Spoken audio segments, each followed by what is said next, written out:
ஒரு மனுஷன் காலையில எந்திரிச்ச உடனே ஆண்களுக்கு 7 வகையான மனநிலை இருக்கும். பெண்களுக்கு 5 வகையான மனநிலை இருக்கும். உடம்புல தரித்திர கட்டு அப்படின்னு ஒண்ணு உண்டு. தரித்திர கட்டுன்னா, ஒரு 10 இடத்துல மர்ம புள்ளிகள் உண்டு.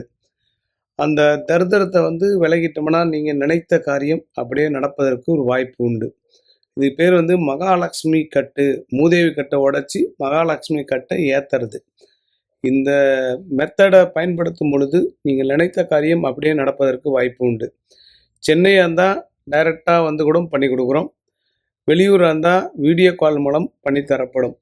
இதுக்கு குரு காணிக்கை என்பது உண்டு. நாங்க சொல்லக்கூடிய சில பொருட்கள, சமையல் பொருட்கள வச்சுக்கிட்டு நீங்க தொடர்பு கொண்டீர்கள் என்றால், 10 நிமிடம் தான் அதிகபட்சம். அது எப்படி எடுக்கிறதுன்னு சொல்லிக் குடுத்துருவோம். அதுக்கப்புறம் நீங்க தொடர்ந்து 3 இல்ல 7 நாள் ட்ரை பண்ணீங்கன்னா, உங்க கையில எல்லா வகையான நன்மைகளும் நடக்கும்.